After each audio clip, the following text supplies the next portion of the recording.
everybody, welcome to Skeleton Keys. I'm Torri Orr. And I'm John Booker. And together we're going to try to unlock the mysteries of mythology and history in pop culture.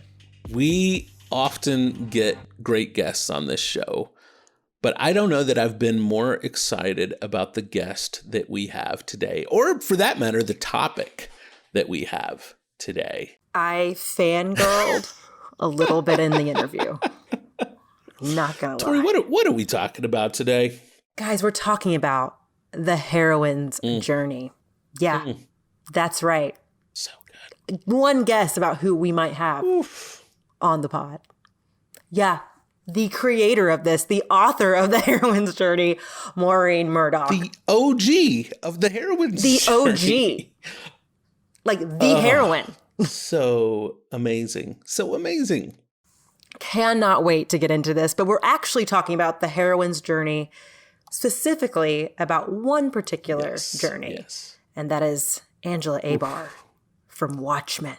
I don't know that a show has so thoroughly hit it out of the park as Watchmen did. I mean, this show is about as close to a perfect season of television as I might have ever seen, Torri. I'm going to agree. I just think it's perfect. It's perfect as one season. It's one of those things that I think they created to be this one season. They told their story in their episodes and they're done. And they nailed it. Like every part of it's so, oh my gosh. Like even watching it, I was like, how did they do this? Yeah. How? Well, and you know, the thing is, anyone who, you know, has any knowledge of Watchmen at all, if they knew what the show was before they ever, you know, watched the show, that they're aware, of course, you know, that Watchmen was one of the highest rated graphic novel comic books of all time. You know, this is Alan Moore and Dave Gibbons, and Alan Moore, you know, is hailed by many to be, you know, the greatest modern comic book writer that exists. And so, you know, when they were talking about adapting Watchmen in any way, shape, or form, almost universally people were like, oh, bad idea. You know, Watchmen had been turned into a film, which again, people either love or hate, but it just, you know, didn't have the universal audience that, you know, the comic book did. So when news broke that Watchmen was not going to be a remake of the graphic novel, but it was actually going to be a sequel of sorts that plays around in the same world with some of the characters, people became a little more interested, but there was still just a lot of doubt and speculation about the possibilities of what such a adaptation, you know, of this world could hold. But I don't think anyone was prepared for what it actually was. And it's a complete reimagining of what a hero is, but done in this world that is known for this, that is done in the Watchmen universe.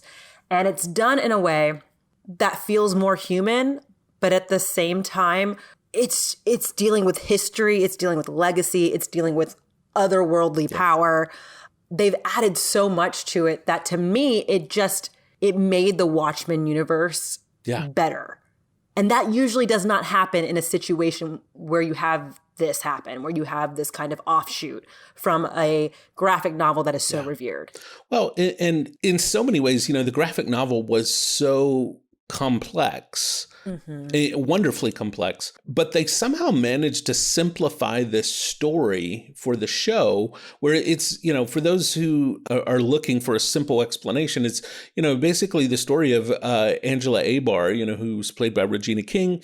She's this detective, you know, who moonlights as Sister Night, this superhero known as Sister Night, and she's investigating the murder of her friend, who's the chief of police, and she ends up discovering secrets, about the situation that's going on in the world on a much larger scale. It's really a pretty simple idea. It's somebody that uncovers some much larger plot while investigating some very small local event.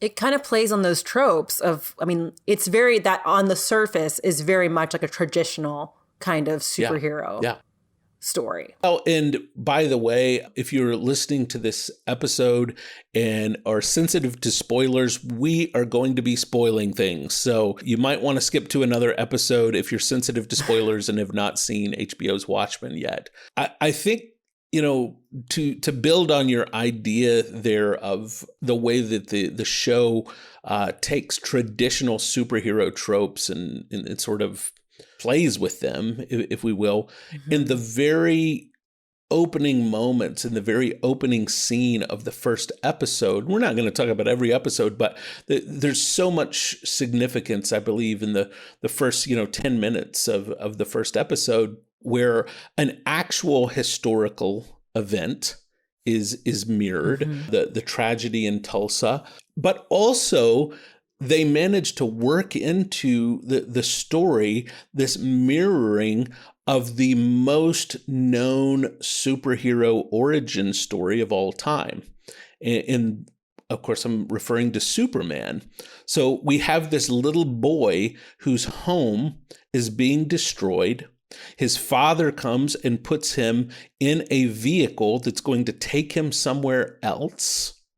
That vehicle ends up crashing in a field, and the little boy rises and becomes a superhero.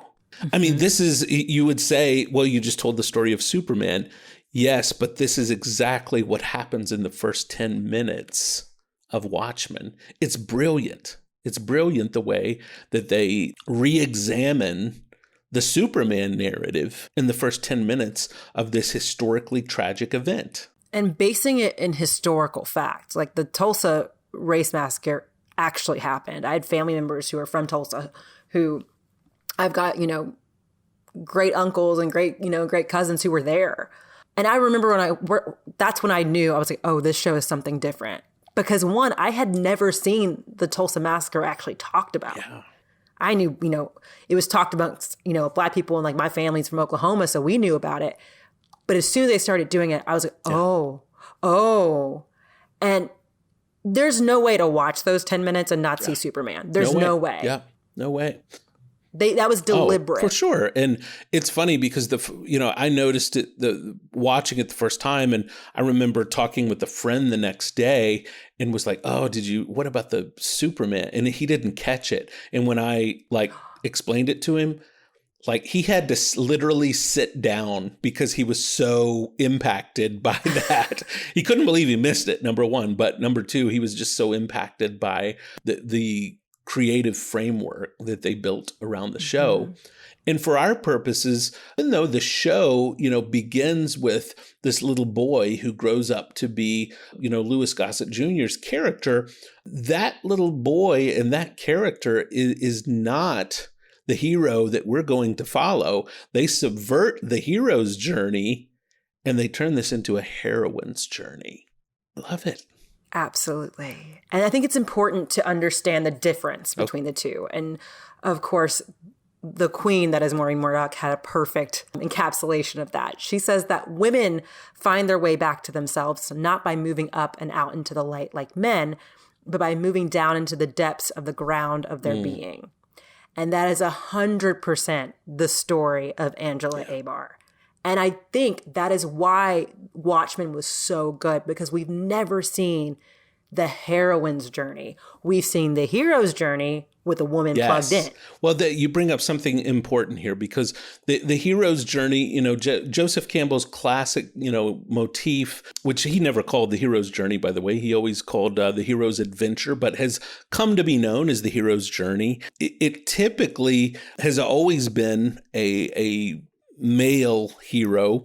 And then when we became so enlightened, we said, we've got to start telling the story of women. as you said, we just started plugging women into the hero's journey, which is basically what happens with Rey in Star Wars. It's what happens with Diana in Wonder Woman. And as you mentioned, the external goal that is so key to a hero's journey is not necessarily the core of the narrative when it comes to, the heroine's journey. Absolutely not. I think the core of the narrative for the heroine's journey is going to that depth and examining that shadow that's within. I think it's going down rather than like trying to achieve these things and achieve these goals and rise up out of the light. It's examining that depth, that shadow, that darkness that we haven't wanted to touch, whether that's family trauma, generational trauma we've been through. That was the story of the heroine's journey. And that's the story of Angela Abar. Well, it is the story of Angela Abar, and I couldn't help but thinking as I watched it about the oldest heroine's journey that I'm familiar with, and it's a myth that we reference often on this show, and it's the Descent of Inanna. And I know we've referenced it before on the show, but I thought it might be helpful today, actually, for me to just give a very brief summary of that myth so that people know what the key beats in that myth are. And, this is something that, by the way, that Maureen Murdock talks about in her book, and she explores the Descent of Inanna. But it's the first place in narrative that I'm aware of that we really see this idea of a woman going down and into herself in so many ways, in a psychological sense. So I'm going to actually read you from a translation of the Descent of Inanna. And it begins by saying, "From the great above, she set her mind toward the great below." What a powerful introduction. From the great above, she set her mind toward the great below. My lady abandoned heaven, abandoned earth, to the netherworld she descended. She girds herself up with beautiful ornaments and protection for battle. She enters the underworld, and at the gate she meets Neti, who's the chief gatekeeper. And Neti asks Inanna who she is. And Inanna tells her that she is the queen of heaven and has come to attend the funeral of her sister's husband that has been killed. And over the course of the narrative, Inanna passes through these 7 gates of the underworld.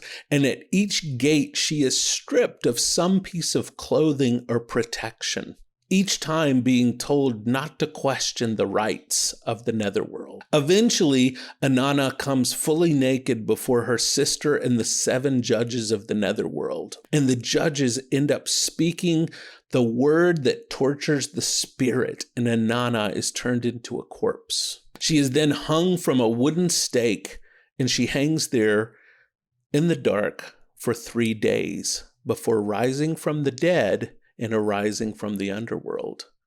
Now, by the way, do you hear any similar ideas that we may hear in other religious traditions or mythological traditions of someone descending to the underworld, someone being hung on a piece of wood for their sins, and then spending 3 days in the dark before rising from the dead? There's some familiarities here. Kind of sounds like Easter. Kind of sounds like a guy named Jesus. Yeah. I mean, there's a lot that we could unpack about the Descent of Inanna. But Torri, just as a woman, hearing this story of this woman who descends from heaven, who has adorned herself and girded herself, and then at each gate in the underworld, something is stripped from her before the final death and resurrection. How does that hit you? Like, what comes to mind for you? How are you impacted by that story? It almost brings me to tears, to be honest, because I think it so perfectly encapsulates being a woman and how our journey to the other side is not the same journey as a man. And I think a lot of times, even for myself, I've been like, oh no, I can power through this. Oh, I don't need to look at that. I know where the wound is, but I don't need to examine it right now. And it's when you have those levels of clothing and protection and vulnerabilities stripped away, and you have to look at the pain, and you have to sit there, and you have to examine that darkness. That's when the real work happens. that's when you're going to be able to grow and become stronger, is when you actually look at that darkness. And I think culturally, we're not taught to do that. We're taught to just push ahead because that's a very patriarchal point of view. Yeah. Just like power through, just get through it. Instead of like, no, sit in it, examine that. There's something very feminine about accepting of what's going on and sitting in it and dealing with it. So when I hear that, that is very, it just touches something very almost primal in me of like, yeah, that's what I need to do. That's the feminine talking. That's the divine feminine, as people say. Wow. That's moving to me just to hear you talk about it. This part of the narrative, something is stripped away at each gate. It feels like, you know, when we talk about heroines' journeys, you know, in the different films we see these in, even in Angela Abar's, you know, journey, she does have things stripped away over the course of the narrative, you know, in order to come to terms with who she is. Basically, that inner journey. I know I'm curious to get your thought about in the story. She's reluctant for her children to fully know who she is, but that's stripped away. Is it that privacy in some ways ends up being stripped away? She's put up this protection to not have to deal with her grandfather. Yeah. And is it her grandfather or her father? It's her, Louis Costa, that's her grandfather. Yeah. So she has this protection of, you know, not wanting to have to deal with him, you know, and that ends up being stripped away. What do you see happening in her character over the course of the series? You know, is these different things are stripped away from her and she's going down deeper into her journey of who she is? You know, it's interesting. It's like through the first, I think it's 4 episodes before she takes nostalgia, she's examining it, but she's still got guards up. She's like, I'm going to look into this, but I still have guards up. It's when she becomes kind of in like this catatonic state that she has to examine the trauma, that she literally is forced to sit in and witness the literal generational trauma that her family went through and go back and revisit losing her parents. And so I think it's interesting that it was almost like it took the time of like, you need to examine this. You need to look at this wound. That became so powerful that she was forced to be put in that position. And I think a lot of times, especially when you're mentioning her children, so many women want to be a superwoman for their kids. And, you know, I even have seen that with my own mom, where I'm like, I don't really know. When I was younger, I didn't really know much about my mom as a human being. I knew her as my mom. And I think my mom was a single mom raising 3 kids. She was like, I'm in mom mode. And I think a lot of times women have to take on all these things to be this otherworldly mom, career woman, all of these different things, instead of this whole human being who has trauma, who has pain. And in Watchmen, we see Angela confront that pain and become stronger for it. Yeah. And that's what's so powerful about that. And that's why I think she resonates in a more human way to me, but also in very much a superhero way, like very much in a superhero way. It's just different than the journey we've seen presented before. Well, you know, the episode where we see her childhood in Vietnam and where we see, you know, how she first comes into contact with this idea of this character, you know, Sister Night. And then she has this very traumatic experience, you know, this witnessing of something very traumatic. I don't know what, you know, that scene, it was very sad to me, but I have to imagine, you know, that scene probably means something different to women, just watching that sort of loss of innocence in some ways, you know, of this young woman, this child. Do you remember, you know, your experience in watching the scene? Yeah, I think it was seeing, and hopefully I don't get emotional about it, but it was kind of like, there's the first wall. And you know, as a woman, how many walls you've been built up. And you know how long it takes to break those down. And you know she'll never come back from that. And not having that mother and father figure, oh, she's never, this is why she's the way she is. Like, this is why she's compartmentalized herself. And so it's almost like there's something in you that becomes like, oh, honey, I'll take care of you because I know that you're going through this. And it was just, it broke my heart, but you immediately knew like, oh, from her family's generational trauma to now, we're seeing how she's being built. Yeah. It's like seeing the superhero formed. Yeah. It's her Superman story. You see it. Yeah, that's interesting. You say it's her Superman story. It's her origin story. It's her it's her transcendence story. Where she begins to become something else.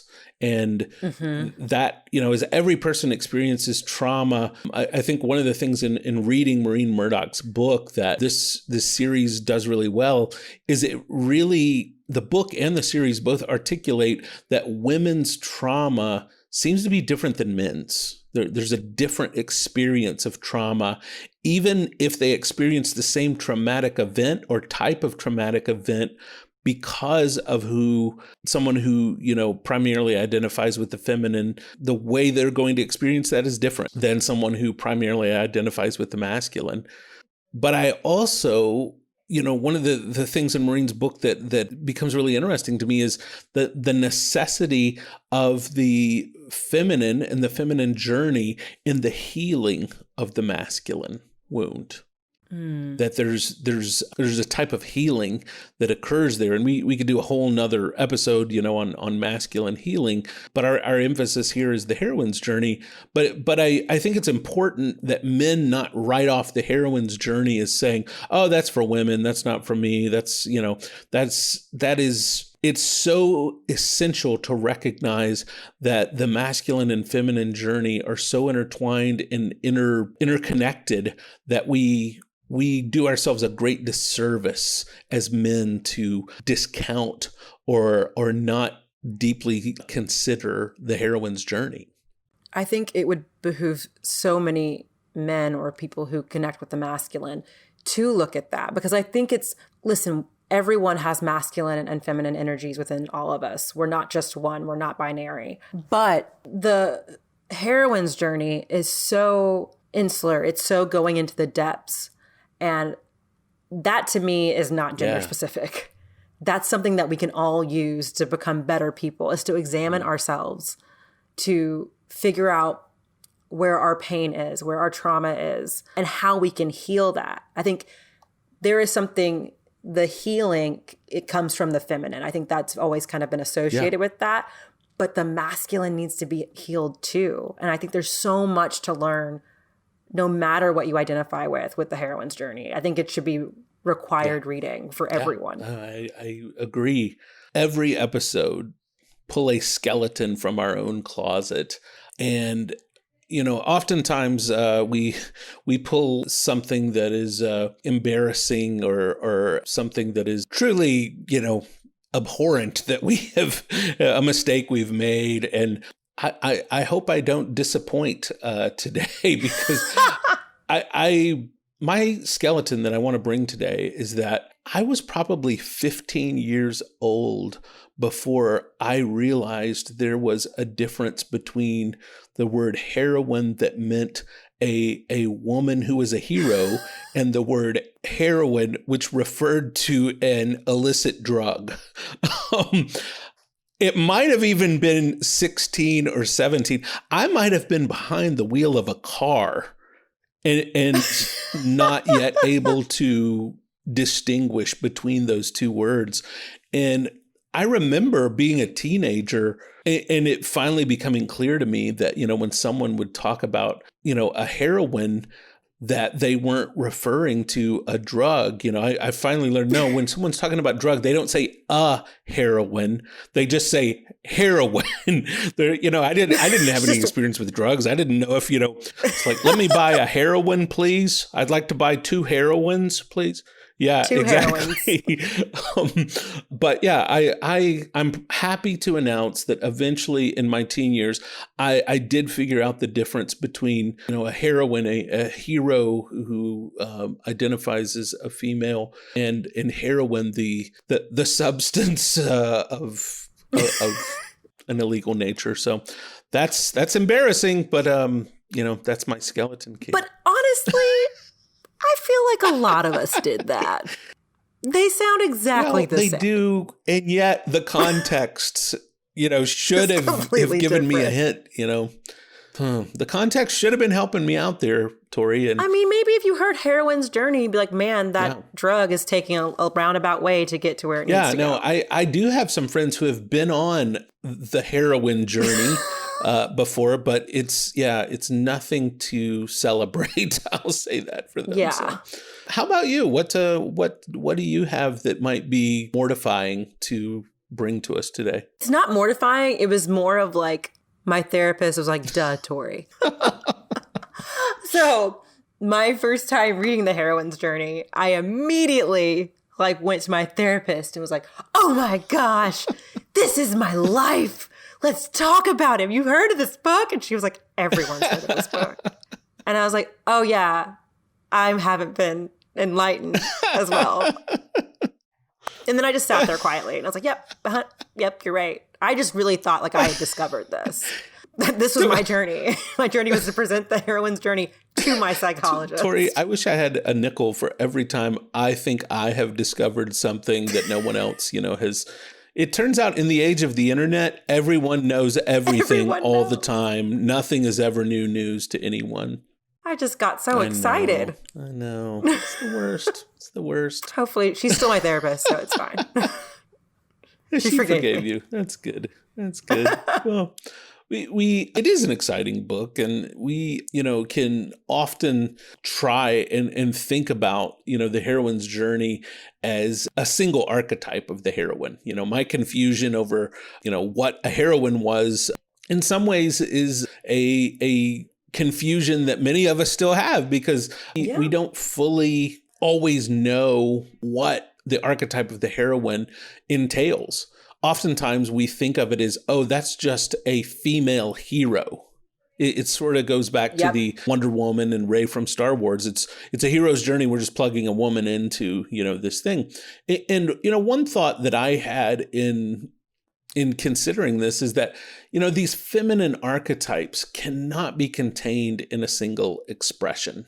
When it comes to the heroine on this journey, there's so many archetypes. There's the queen, there's the lover, the maiden, the mother, the sage, the mystic. One of my favorites is the huntress, that we see, this archetype of Artemis. And, there's films like The Hunger Games that we see the Artemis archetype, played out with this huntress type heroine. But I think this is something I'm learning is that heroine archetype, she defies a single expression. And I have to stop looking for her to express herself within a singular archetype. I think it forces all of us to do that. It kind of forces you to see, there's mess here. Or she's not easily put away into a package. That's the definition of the heroine is she cannot be contained in this one archetype. And that's hard for me, for someone who loves archetypes, and always felt like I have to choose one, or that's the one that I identify with. I think even as you get older and you experience more things, you realize that's not how the world works. And that's not what the real heroine is. The real heroine and the real hero are all these different things. Yeah. Well, I'm so excited to bring in our guest. And, Dr. Maureen Murdock, she's an author, she's an educator, she's a psychotherapist, a volunteer in the prison system. She's a photographer. This is a woman of many talents who contains many layers. And she's written numerous books, but most famously, she's written The Heroine's Journey, which is being re-released in celebration of its 30th anniversary this year. On a personal note, Maureen honored me by serving as the chair of my dissertation when I got my PhD and has become a dear, dear friend. And I am so, so excited to welcome Maureen Murdock to Skeleton Keys. Dr. Maureen Murdock, we are so excited to have you on Skeleton Keys. Welcome to our show. Oh, thank you, John and Torri. I'm excited too. Well, I tell you, you have become synonymous with this concept of the heroine's journey, and you wrote one of the most important books that mythologists look at for really understanding the journey of women in stories and the journey of women in life. Your book really seemed to transcend just storytelling from a narrative perspective and also really embraced how we live our stories. I wonder if you could talk to us a little bit about the origin of the Heroine's Journey book and how it came to be and what made you decide to write that book. Okay, so you want its creation myth. Yes. Well, I was writing it in the late 80s. I had a full psychotherapy practice in Venice and Santa Monica, and I had been working primarily with women and couples and families, but primarily with women who had taken a very masculine defined hero's journey in their lives.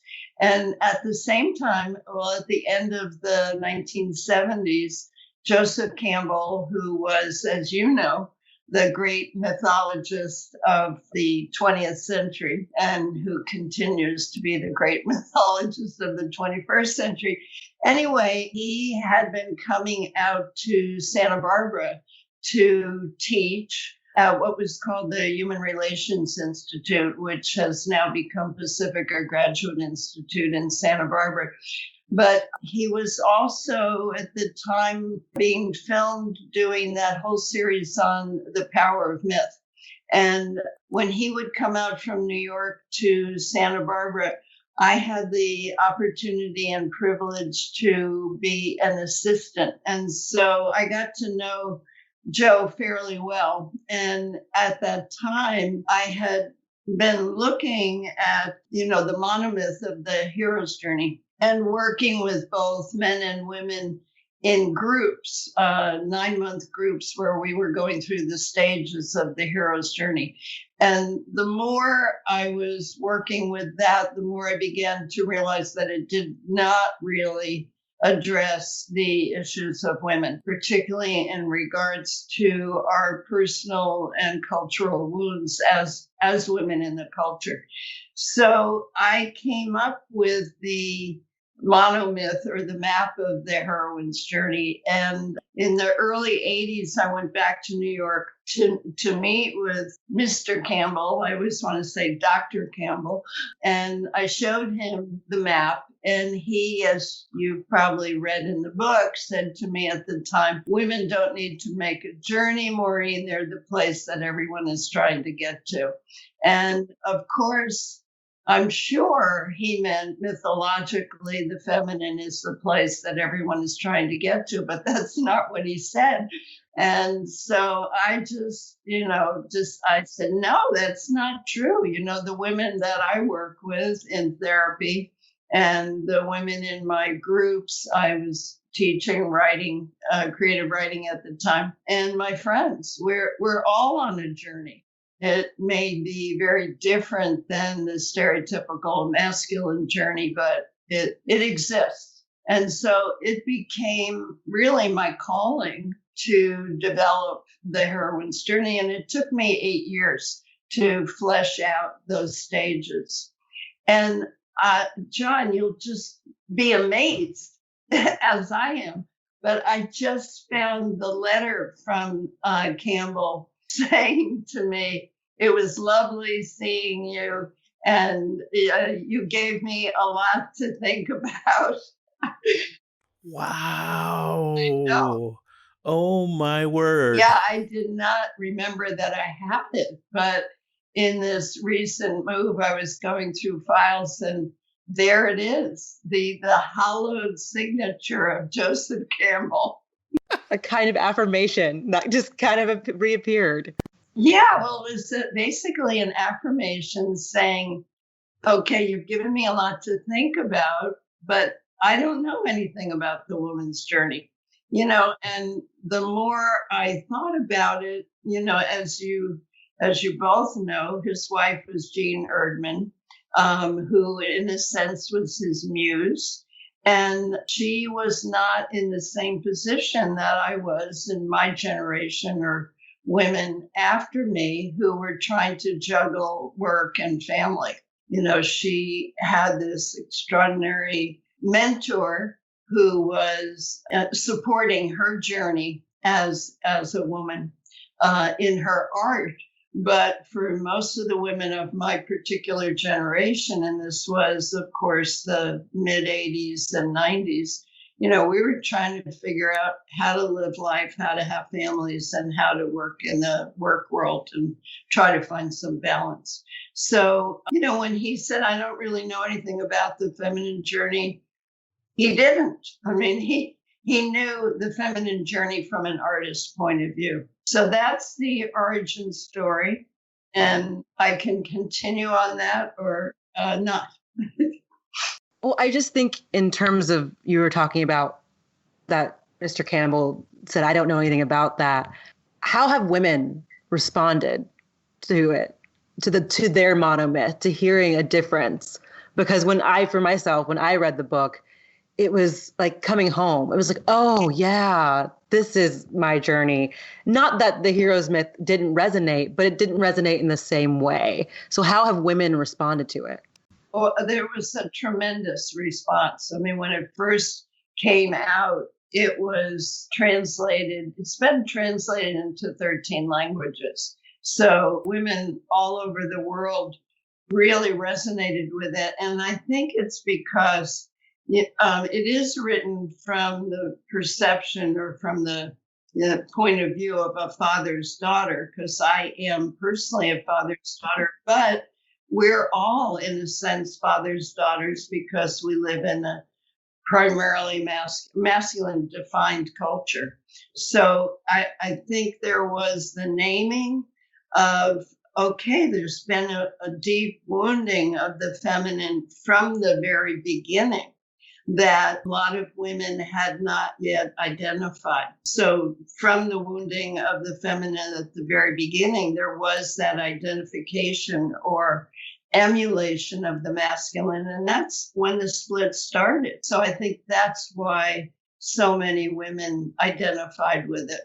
And so many women, wrote to me. I mean, from the very beginning, I was getting letters from all over the world, particularly from women who found themselves in very masculine defined work environments like computer science, saying, I haven't connected to my own spiritual nature since I started working in these industries. So I think it was the naming of the wounding that really got women's attention. And many men's attention too, because men would come to the book readings that I was doing at the time and say, this isn't just a woman's journey. This is definitely my journey as well. And it had to do with that relationship with the culture that was denigrating feminine values. I'm so glad you said that, Dr. Murdock, because I, as a man, was deeply impacted, by the book and by the articulation of the journey in the book. And so much of it gave language to my own experiences in trying to get in touch with the feminine. And I love that, we can see that journey in stories like, Star Wars or Wonder Woman. But I also love that we seem to be seeing that journey play out in the world, even right now in the midst of this COVID crisis.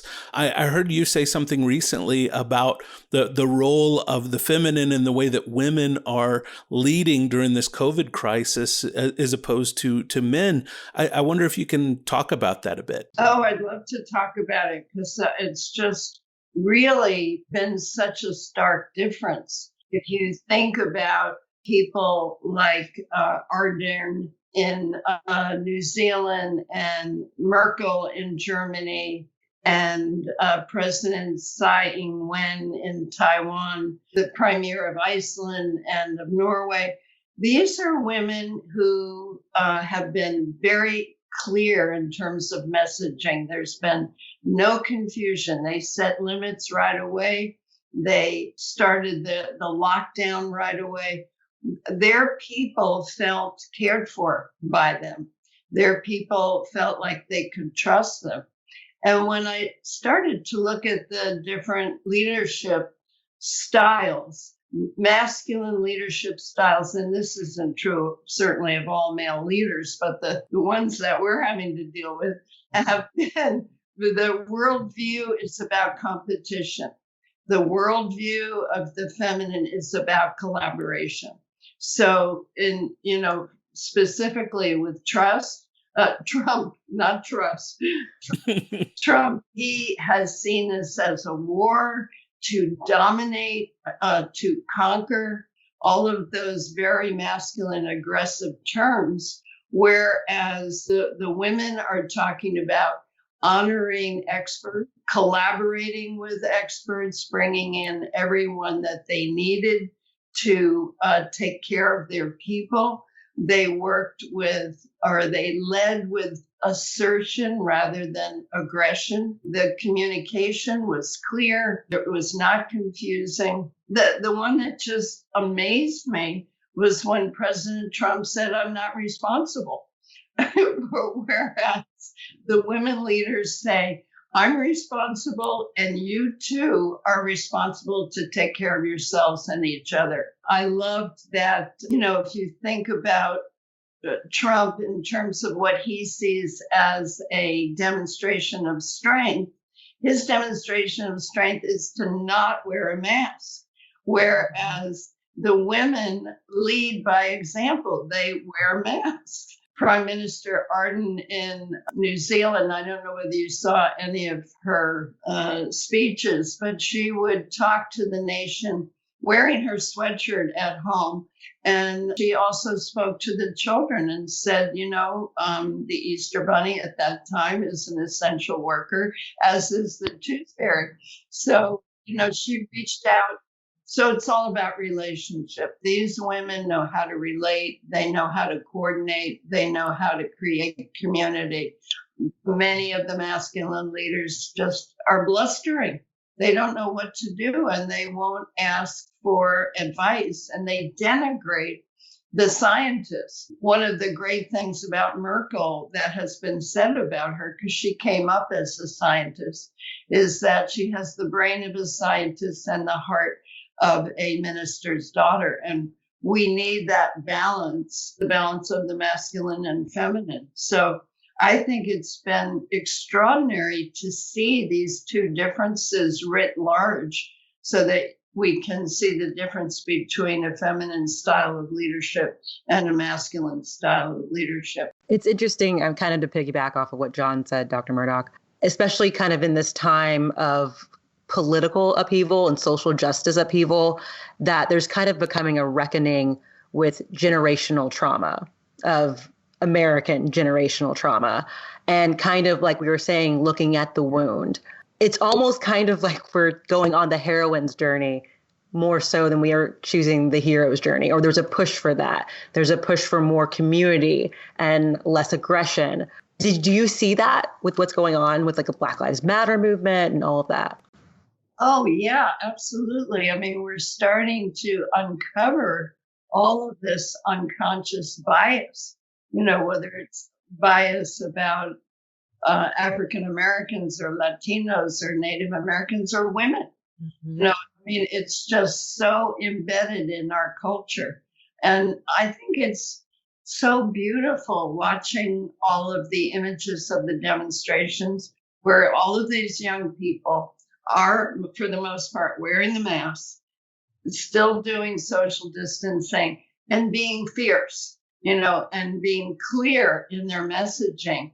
And what I've noticed is a lot of the people who are holding bullhorns and who are trying to keep the demonstrators in a safe space are women, are women of color. Absolutely.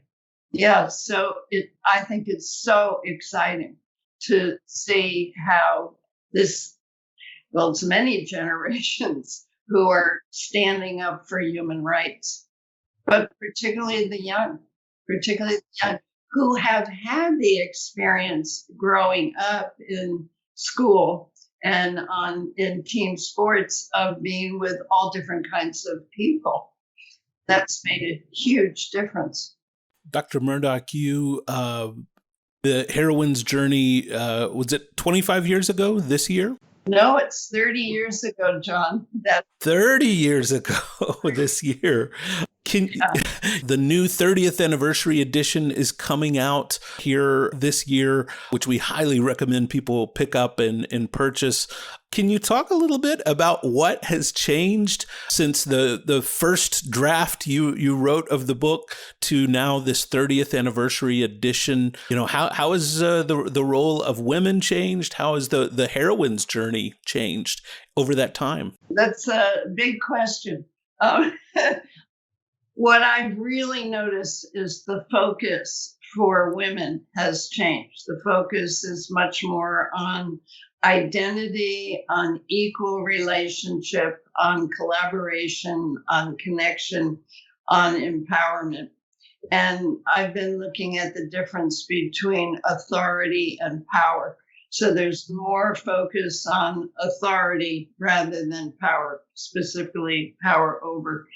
This year, as you know, we've had a record-breaking number of female candidates for president. I mean, that's never happened before. It's so exciting. 25% of the Congress are women.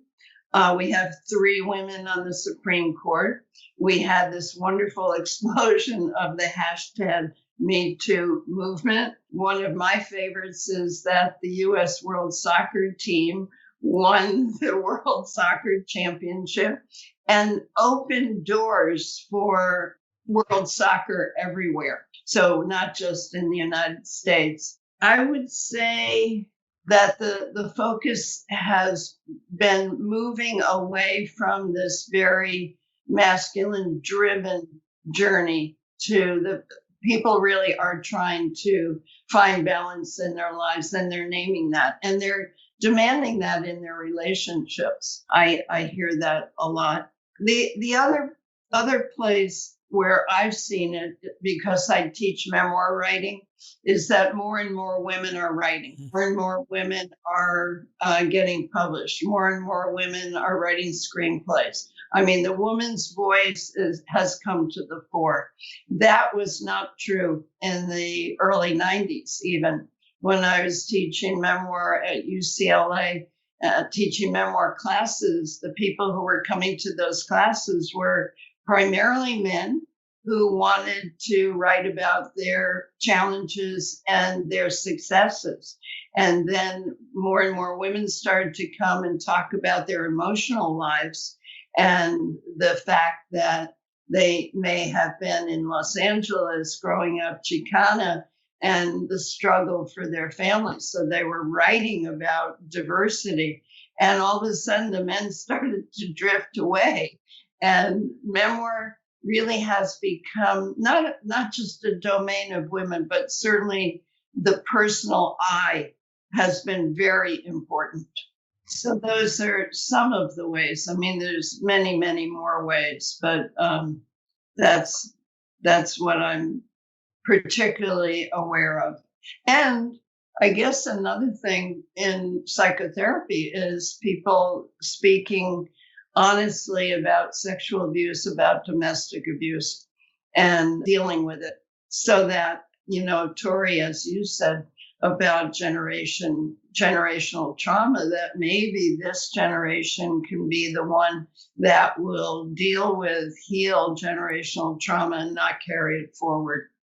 How do you hope that the heroine's journey evolves in the next 30 years with this next generation that we've been talking about? How do you hope that they put this into practice? Well, what I have seen, particularly in the pandemic, it has felt to me like when we first went into lockdown, we were very much in the descent. And then when we started to come out of it, there's been this. So what I would say is the next stage is healing the wounded masculine. And that to me is really the work of you, John, and you, Torri, and men, writing a new masculine narrative so that we can then start to have a balance, a relationship, a interrelationship between the masculine and the feminine. And certainly, specifically, new language. We need new languaging. We need new languaging for the words feminine and masculine. So, that's your job as well. We take that job seriously. We will run with those assignments because I think you're spot on. I think that is the next stage. That's the work. And I do think new language is going to help us so much. And I think, women have done so much in pushing this conversation forward in the last 30 years. It is time for men to step up and redefine their own story and to offer a better story than they've offered before. And that's on us. So Men, we got to do it. We got to step up. We've got to do it. Dr. Murdock, I cannot tell you how much I appreciate you taking time to come on and talk to us about these things. The other day I saw Brie Larson had tweeted a photo of her reading your book. And I thought, man, there's Captain Marvel reading the heroine's journey. That is the most meta thing I've ever seen. So I know that your message is getting out. I know your work is getting out and it's impacting people in the highest corners of culture. So huge thank you for coming on our show, but huge thank you for the work that you've done and the way that you've continued to push the cultural conversation around myth and the journey of the heroine forward. Thank you, John and Torri. I want to just say one more thing, if I may.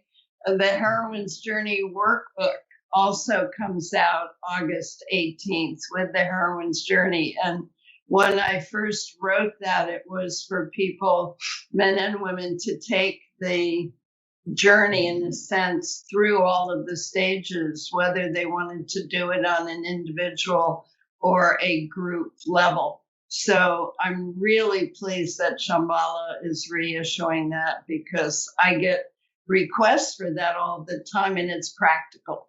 It gives people a practical way to move forward. So thank you both. It's wonderful for me to talk with you and to see you both. I was imagining what you look like, Torri and John. I have great love for John. So I do too. Thank you. I am floating on clouds. I'm floating on clouds. I feel like it's so rare in life that we get to talk to one of our heroines. And for me, Maureen Murdock is a heroine. That happened. I know. We talked to her. I know. That's so wild. I know. So amazing. Wow. Well, I know we said it in the interview, but please go out and buy the updated edition of The Heroine's Journey. It's the 30th anniversary of it this year. And it's just such an important book. You really need to not only read it, but you should own this book. This is one to own. As Maureen was talking about different aspects of the heroine's journey, Torri, I don't mean to interview you or put you on the spot, but I think it's so interesting to hear about women's experiences with this book and with this idea of the heroine's journey. And I just wonder, are there parts of the heroine's journey that as you've, walked through your life or as you've, journeyed through womanhood, that have really resonated or impacted, or are there things, ideas from the book or frameworks that Maureen put around certain parts of women's journey that come to mind, that you want to speak to? I think every aspect of it. I think the whole awakening to feelings of death, of spirit, of kind of that emptiness was really powerful for me. Because for me, I think when you hit a rock bottom is where you're going to find the real gold. Yeah. That's when you're actually going to do the work. Yeah. And so to read about that as absolutely, yes, it's necessary that taking that path is the path that a heroine is supposed to take. It was so reassuring. It was like, oh, I'm not alone in this. It was kind of like, oh, not that I would ever like have the dream of calling Maureen my sister, but it felt like that. Yeah. Of like, oh, I have other women in this with me. I have other, people going through this journey with me. So that was huge. And even the sense of reaching out to the feminine, of wanting to be a part of it. I kind of have always identified more with the masculine and always put the masculine on a pedestal of you're supposed to, if you act like this, like that's how you're going to get power. Yeah. And the heroine's journey it was so healing for me because it was like the feminine is powerful too. Yeah. That there's power in receiving, there's power in being in that space as well. Yeah. And so it's really helped me in terms of integrating. That's so beautiful. So I am forever in her debt for that. That is just, wow. That's moving. That's really beautiful. It's, since we've been thinking about, this idea of the heroine's journey, it's sort of fun to think through all of the different times that I encountered the heroine's journey in films and books and didn't even recognize it, didn't even really understand what was happening. I thought about the other day, why, do I love the movie Silence of the Lambs so much? And it's this amazing classical heroine's journey. Why do I love the movie Room with Brie Larson so much? Incredible heroine's journey of going down deep into the self. Even the Disney film Brave, or Moana is these are stories of a heroine who is really discovering something within themselves by going into the deep and by confronting that wound, that. Can I ask, as a man, how does it resonate with you? I think for me, it has been a journey of understanding how it works and resonates in my life because, I think I've went through different stages, where at first you're like, oh, that's a woman's journey. That has nothing to do with me. And then you begin to consider, oh, wait, but there's some experiences here that I too have had. And so you sort of like reflect as a man, like you try and see yourself in those experiences. And then the more recent experiences I've had with, the heroine's journey has been more looking within myself to say, no, what parts of me, the feminine that resides within me that has been on these journeys. So it's personalizing it to, my own experience, but perhaps all of that pales in comparison to what understanding the heroine's journey has done in helping me to better understand and relate to those who identify with the feminine who are in my life. The women and those that identify, with those aspects of the feminine who have been a part of my life, helping me understand who they are better. And so the most powerful experience I've had with the heroine's journey has been in listening. It's not been in application, even though I have applied a great deal of it in my own life. The most powerful aspect has been in listening to women express how this journey has been their own experience. Just like you shared today, that is the treasure in all this for me, is better understanding the women that are important to me in my life. And I'm hoping if you ask me that question, 5 years from now, I would even have a better answer for you and a more evolved answer, because I feel like this is a journey. It is a process that I'm reconsidering this. Sort of like you just said a few minutes ago with The Heroine's Journey is a book everyone should read. It's also a book I find we should reread. I'm reading it again for a second time and getting completely different things from the book. It's kind of a tome. Yeah. To go back to and kind of check back in. And because I think it's always important to understand the hero's journey and the heroine's journey, it doesn't end. No, it does not. It's a cyclical thing. Yeah. Like you're always going to hit points where you're going to struggle. I think we're always constantly going to be on that turnaround, but that's what makes the beauty of it. And that's why you can always kind of go back and check in with this book, which you all should be reading. And while the heroine's journey does not end, this podcast does. And we have reached that point in the episode today. Torri, if people are wanting to share with us their own experiences or just say hello, which we would love, how can people get a hold of us? Please get a hold of us at skeletonkeyspodcast@gmail.com.